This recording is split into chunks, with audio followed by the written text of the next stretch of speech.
kulazimika kuja jijini Tokyo kwa ajili ya kuendelea na vikao mbalimbali, kukutana na taasisi za umma, taasisi za serikali, tukiwa na mazungumzo ya namna kuimarisha mahusiano kati ya Tanzania na Japan.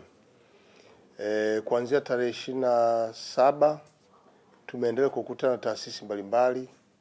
Jana pia tulikutana na jumuiya ya wafanyabiashara jijini Tokyo ambao wameonyesha interest ya kuja Tanzania kwa ajili ya uwekezaji. Tumekuwa na mazungumzo mazuri, na mazungumzo yetu hasa tumeendelea kuhakikishia kwamba Tanzania ni nchi yenye mpango mkakati wa kukuza uchumi wake, na moja kati ya maeneo ambayo tumeamua kuyaimarisha ni uwekezaji wa ndani ya nchi. Kama tuna Watanzania wanaweza kuwekeza, lakini tumetoa wito pia kwa sekta binafsi kutoka nje ya nchi, ikiwemo hapa nchini Japan. Nchi ya Japan ina miradi zaidi ya 24 ambayo imewekezwa kwenye Tanzania. Kwa hiyo wako wafanyabiashara wana uzoefu wa uwekezaji Tanzania, wanaijua Tanzania, na wametusaidia sana katika kuieleza faida ya kuwekeza Tanzania.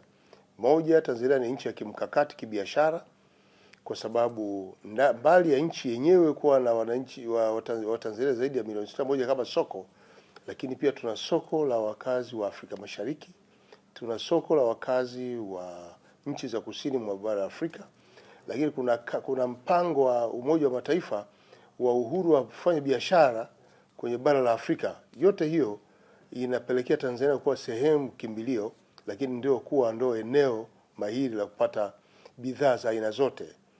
Tukiwa tuna bandari 3 muhimu za Bahari ya Hindi, tunazo bandari za Ziwa Victoria, Tanganyika na Nyasa, zinapelekea taifa letu kuonekana kuwa ni eneo zuri kwa biashara.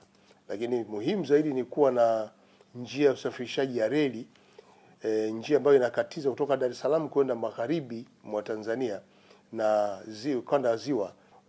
Reli hii inayojengwa kuelekea Mwanza, Kigoma na kuunganisha nchi za Burundi na Rwanda zinaonyesha uwepo wa ubora wa ufanyaji biashara kwenye nchi yetu, kwa ni eneo ambalo linaweza kuwapatia faida wawekezaji.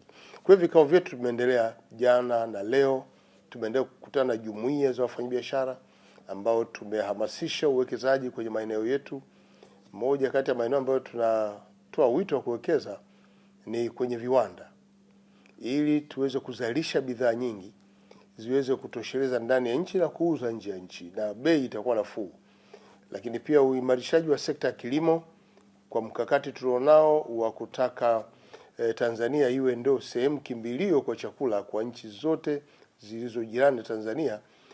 Tumeendelea kutoa wito huo na tumewakaribisha, lakini hasa tunafungua fursa kwa Watanzania wanaotaka kuingia kwenye biashara, kuingia ubia na makampuni ya Japan, ambao na wao wameridhia kwamba kila kampuni itakayokuja baada ya kujisajili itahitaji kuungana na Watanzania ambao wana makampuni kama hayo ili wafanye biashara. Kwetu sisi ni jambo zuri, tutapata uzoefu wa kuendesha biashara, lakini pia kuongeza uchumi wa mtu mmoja kwa Watanzania wenyewe.